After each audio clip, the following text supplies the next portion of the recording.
The morning sun spilled over the White House's south lawn as Karoline Leavitt adjusted the silver cross at her collar and stepped into the West Wing. Her press briefing was scheduled for 10 a.m., and she'd already rehearsed her answers to questions about inflation, border security, and the administration's new education policy. But before she could step into the press room, her personal phone buzzed. Unknown number. She hesitated. Karoline rarely answered unverified calls, but something in her gut told her to pick up. "Miss Leavitt," came the deep, stern voice on the other end. "This is General Mark Milley." Karoline stiffened. She wasn't expecting a call from the former chairman of the Joint Chiefs of Staff. "What can I do for you, General?" she replied coolly, motioning for her aide to wait.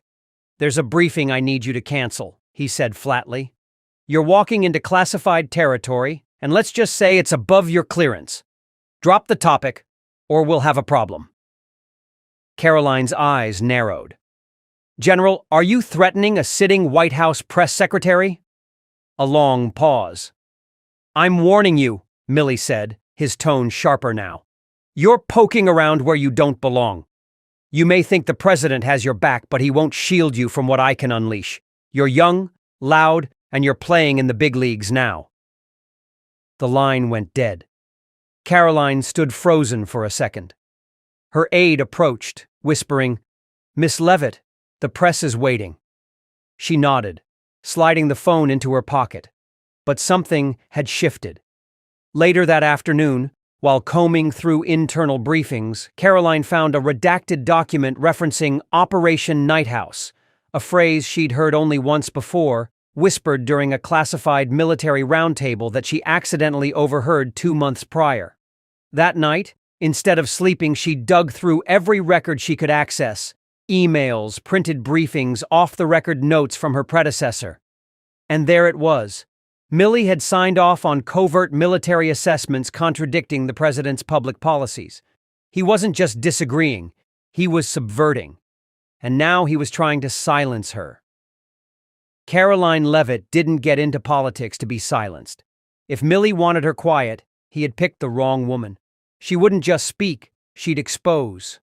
But she needed a plan, and for that, she'd need the spotlight. The next morning, she sent a message to Sean Hannity's team at FOX.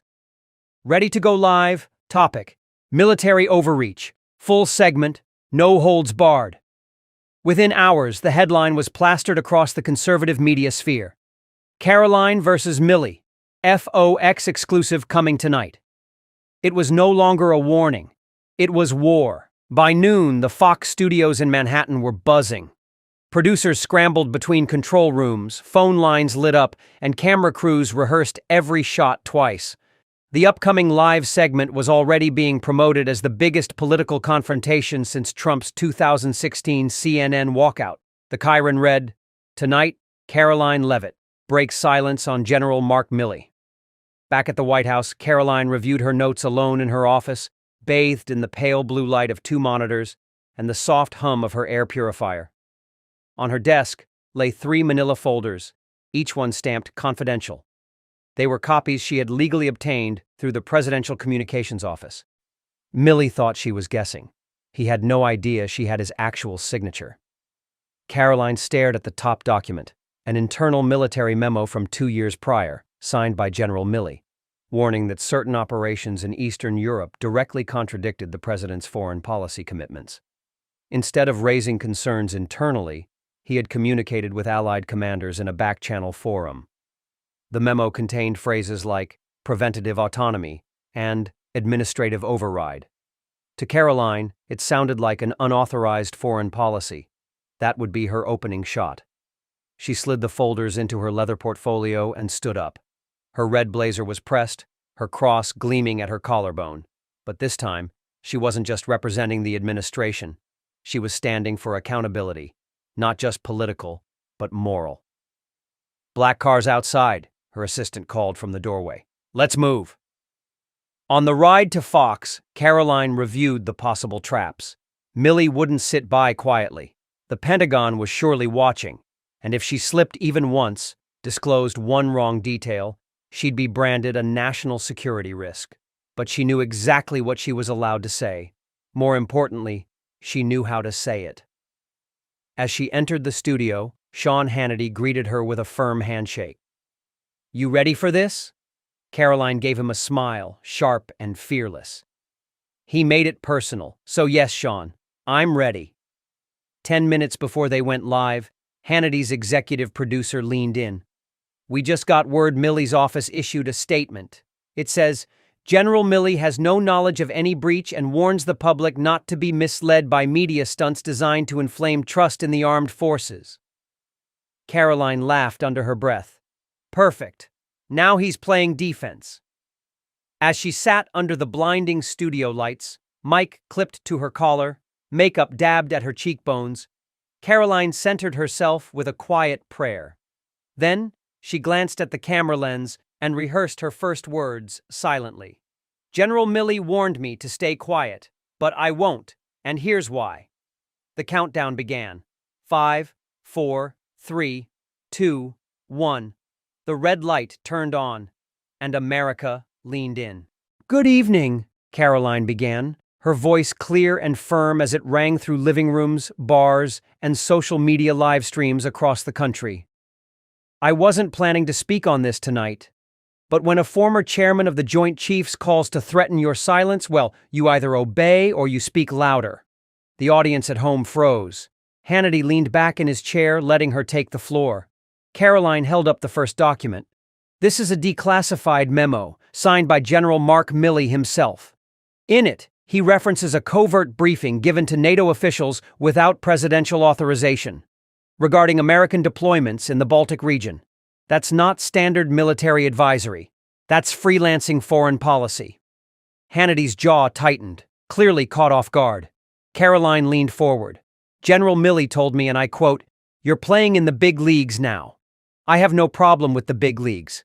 But I do have a problem when unelected generals act like presidents." In a control room offstage, Fox producers widened their eyes. Twitter, now called simply X, was already lighting up with the hashtag number Levitt versus Milley. "People say I'm too young, too brash, too outspoken. Maybe so," Karoline continued. "But I know this. America was never meant to be ruled from the Pentagon. It was meant to be led by the people, through their elected voice. And right now, the people deserve the truth." Hannity raised an eyebrow. "Are you saying General Milley bypassed the president?" Karoline didn't blink. "I'm saying Milley made strategic decisions based on his own judgment, not the commander-in-chief's. He withheld military dissent, manipulated briefings, and pressured junior advisors into silence. And when I started asking questions, he called me directly, told me to cancel my next appearance, told me to shut up." The Fox studio went completely silent. "And here's the thing," she said, pulling out the second document. "This one contains notations from Milley's aide, referencing domestic communication overrides. If I'm reading this right, he didn't just ignore policy, he tried to overwrite it." Hannity was nearly speechless. "Karoline, this is explosive." She looked directly into the camera, her cross catching the studio light. "It's not explosive, Sean. It's betrayal." That moment, sharp, unshakable, broadcast to millions, hit every news desk across the country within seconds. CNN issued a breaking news alert. MSNBC went live with a panel of shocked analysts. The Pentagon released a vague review-in-progress tweet. Trump himself posted on Truth Social, "Karoline is fearless. Milley better lawyer up." But Karoline wasn't finished. She leaned back in her chair, voice calm, eyes like steel. "They thought I wouldn't speak, that I'd fold. But I didn't get into politics to be anyone's puppet, especially not a general's." The red light on the camera stayed steady. And in living rooms from Iowa to Florida, Americans watched, stunned. As Karoline's words echoed through the news cycle, the Pentagon scrambled to contain the fallout. Within 20 minutes, General Mark Milley's personal press liaison sent a stern, defensive statement to every major outlet. General Milley categorically denies making any threats to Ms. Levitt and rejects her claims as misinformed political theater.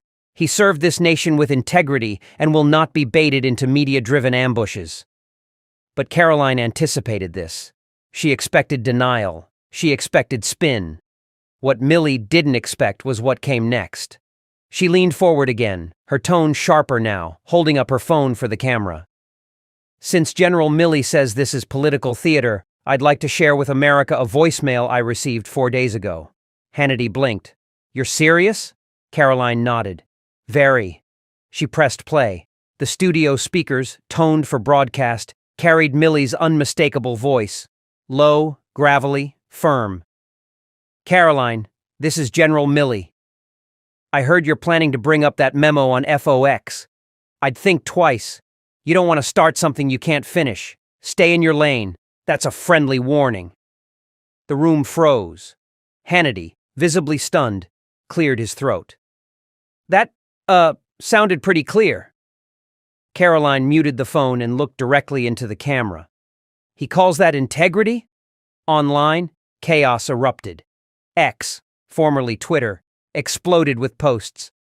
Our Milley warning began trending. Clips of the voicemail circulated within minutes.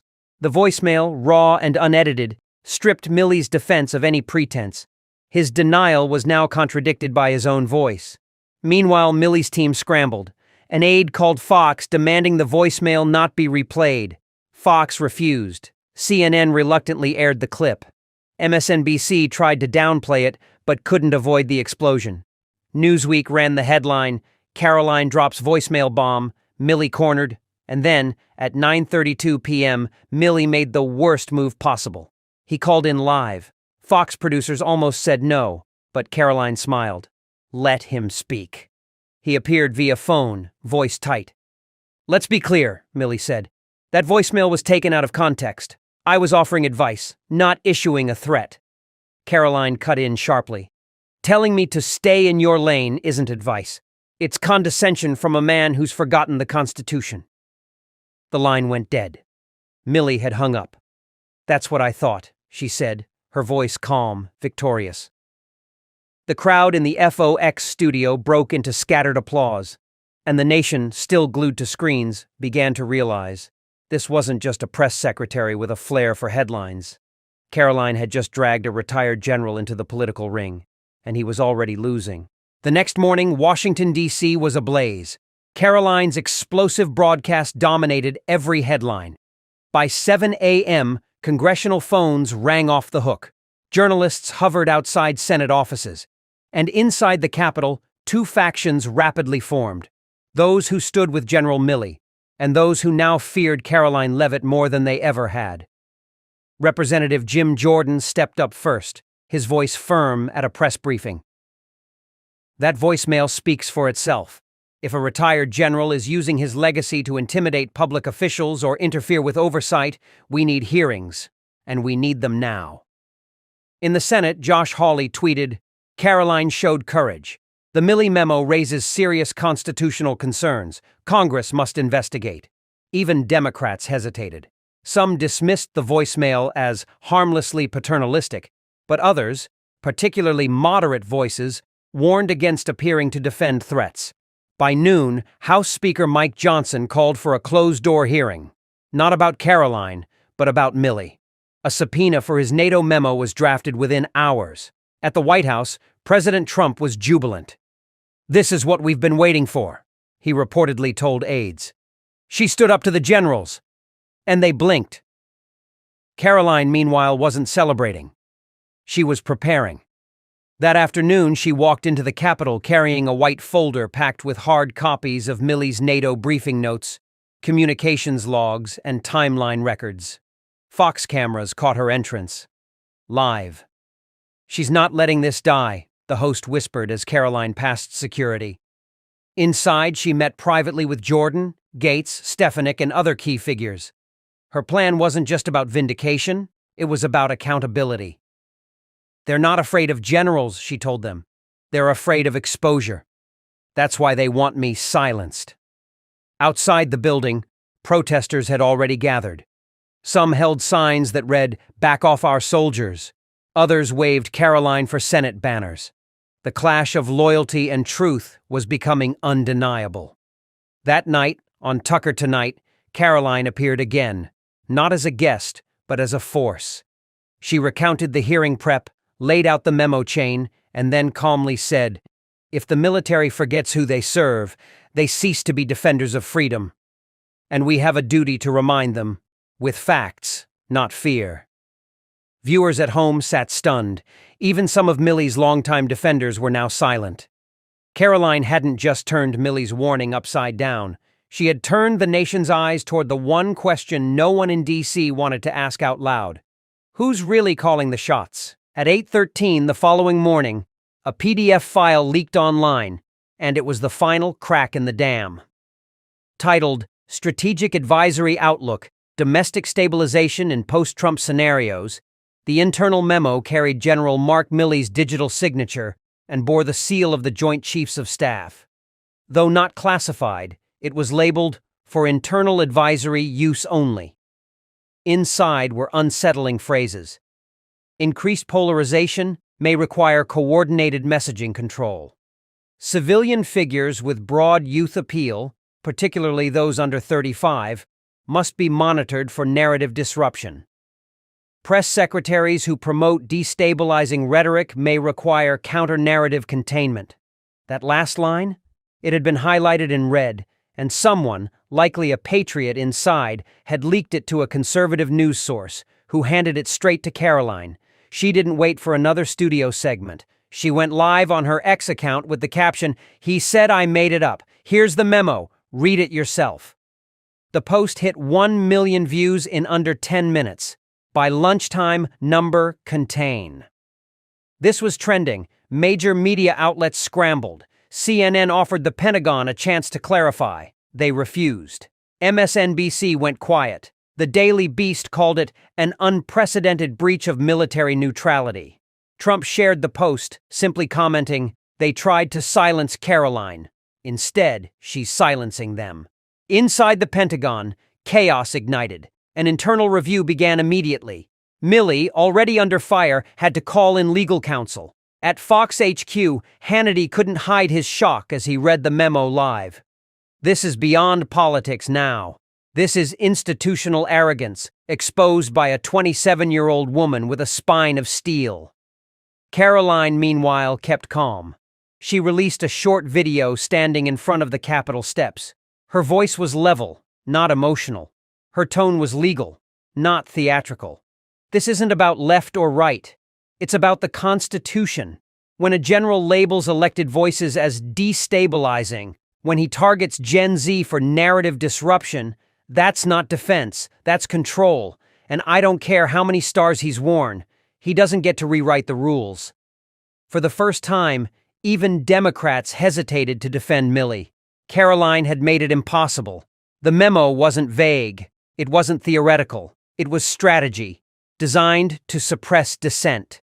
And Karoline, with nothing but her voice and her evidence, had turned it against its authors. America had seen generals as untouchable.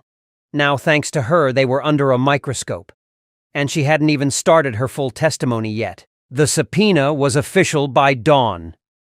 Karoline Leavitt, White House press secretary and the woman who had just upended the Pentagon, was summoned to testify in a closed congressional hearing scheduled for 10 a.m. sharp. But when Karoline arrived at the Capitol that morning, the energy outside felt more like a public rally than a government proceeding. Hundreds had gathered on the Capitol steps, some waving American flags, others holding signs that read, "We stand with Karoline, the Constitution over generals. Truth doesn't need rank." Inside, the corridors buzzed. Reporters swarmed for a glimpse. Congressional aides whispered. Staffers ducked into rooms clutching phones. Even hardened veterans of the Hill could sense it. Something seismic was happening. Karoline walked in wearing her signature navy suit, a simple silver cross pinned at her collar. No entourage, no flash, just the original folder, now thicker, under her arm. Representative Jim Jordan greeted her outside the chamber with a nod. "You ready?" he asked. She replied without pause. "I was ready the moment he called me a threat." Inside the hearing room, it wasn't just Republicans seated around the curved table. Several Democrats had shown up unannounced, curious, skeptical, but present. And in the gallery above, Pentagon officials took quiet seats, clearly uneasy. Karoline took her place at the witness table. No nerves, no stalling, just clarity. She began with the voicemail, then the memo, then the attached NATO strategy documents. Each point reinforced not with accusation, but with timelines, source codes, and archived references. The room fell silent as she concluded, "When unelected power tries to silence elected speech or manipulate public trust, it's not defense. It's subversion. I don't care if it's coming from a journalist, a CEO, or a four-star general. That is not who we are as a republic." A stunned hush followed. Then, unexpectedly, a Democrat, Representative Jared Golden of Maine, spoke up. "Miss Levitt, are you implying that General Milley violated his oath of service?" Karoline didn't blink. "I'm not implying anything. I'm stating that he used his influence after retirement to promote an internal framework that targets speech. And yes, when that speech is constitutionally protected and when that targeting is deliberate, that does violate the spirit of the oath." Silence again. Only this time, it held respect. Karoline didn't yell. She didn't grandstand. She simply spoke, armed with facts sharper than any headline, and confidence forged in the fire of a public crucible. By the time she finished, even her detractors looked cautious. The hearing ended in quiet murmurs, but the damage, to those who had tried to smear her, was irreversible. She had walked in alone, and walked out with the room. Karoline didn't hesitate. With the weight of the entire nation's attention pressing down on her, she reached into her folder and pulled out the classified documents Milley had never expected anyone to see, let alone confront him with live on air. She stood tall, her posture unshaken, and held the first page up for the cameras. It was a Department of Defense directive, signed and dated, authorizing surveillance on domestic figures without civilian oversight. Karoline's voice, cold and precise, echoed through the room. "You said I crossed a line," she began, looking directly at Milley. "But here's what you crossed. The Constitution." The audience gasped. Milley stiffened, blinking hard. His composure began to crack. She flipped the next page. It detailed an off-the-books conversation Milley had with foreign officials during a volatile period, completely outside the chain of command. "You accused me of undermining the military, but these pages show who truly did." She wasn't yelling. She didn't need to. Her calm fury was louder than any raised voice. One of the anchors whispered off camera, "Are we even allowed to air this?" But the feed stayed live. Karoline turned toward Milley. "You threatened my career. You called me reckless. You questioned my loyalty. But everything I've done has been to protect this country and the people who deserve the truth." Milley tried to speak, but the words caught in his throat. The camera zoomed in as Karoline laid the documents flat on the table between them like a final blow. "You don't get to intimidate the next generation. Not with fear, not with rank, and not with secrets." Silence followed, so heavy it rang louder than applause. And Karoline hadn't even turned the last page. General Milley sat motionless for a moment, as if the air had been knocked out of him. His hand hovered over the table, not to grab the papers, but as if searching for a response that refused to come. His years of service had taught him how to dominate a room, but in this moment, it was Karoline who commanded it. The anchors didn't cut to commercial, the cameras didn't pan away. The nation watched, riveted. Karoline didn't let up. She leaned in slightly, her voice lowering but gaining even more weight. "You once said the military should never be politicized. Yet these documents, your own directives, show how you bypassed civilian control for political convenience." Milley's jaw clenched, but he said nothing. Karoline lifted a third page, a confidential memo about the suppression of internal dissent among military ranks. "You called me a threat to order, but what you did was silence those who disagreed with your private agenda. This isn't discipline, it's censorship." Reporters in the room exchanged glances. Some began typing furiously, knowing history was unfolding before their eyes. A veteran producer whispered, "She's flipping the script in real time." Karoline placed the memo beside the others. "I didn't come here today to be bullied. I came to show what happens when power forgets its purpose. And no matter how high your rank is, sir, You don't get to rewrite the rules." Milley's face flushed with something between anger and disbelief. He reached for a glass of water, but his hand trembled. She turned to the audience. "Leadership isn't about control. It's about accountability. You taught us to obey. I'm here to remind you. We also have the right to speak." The room remained frozen, the stillness interrupted only by the blinking red lights of the live cameras. Karoline stood steady at the podium, the documents still splayed before her like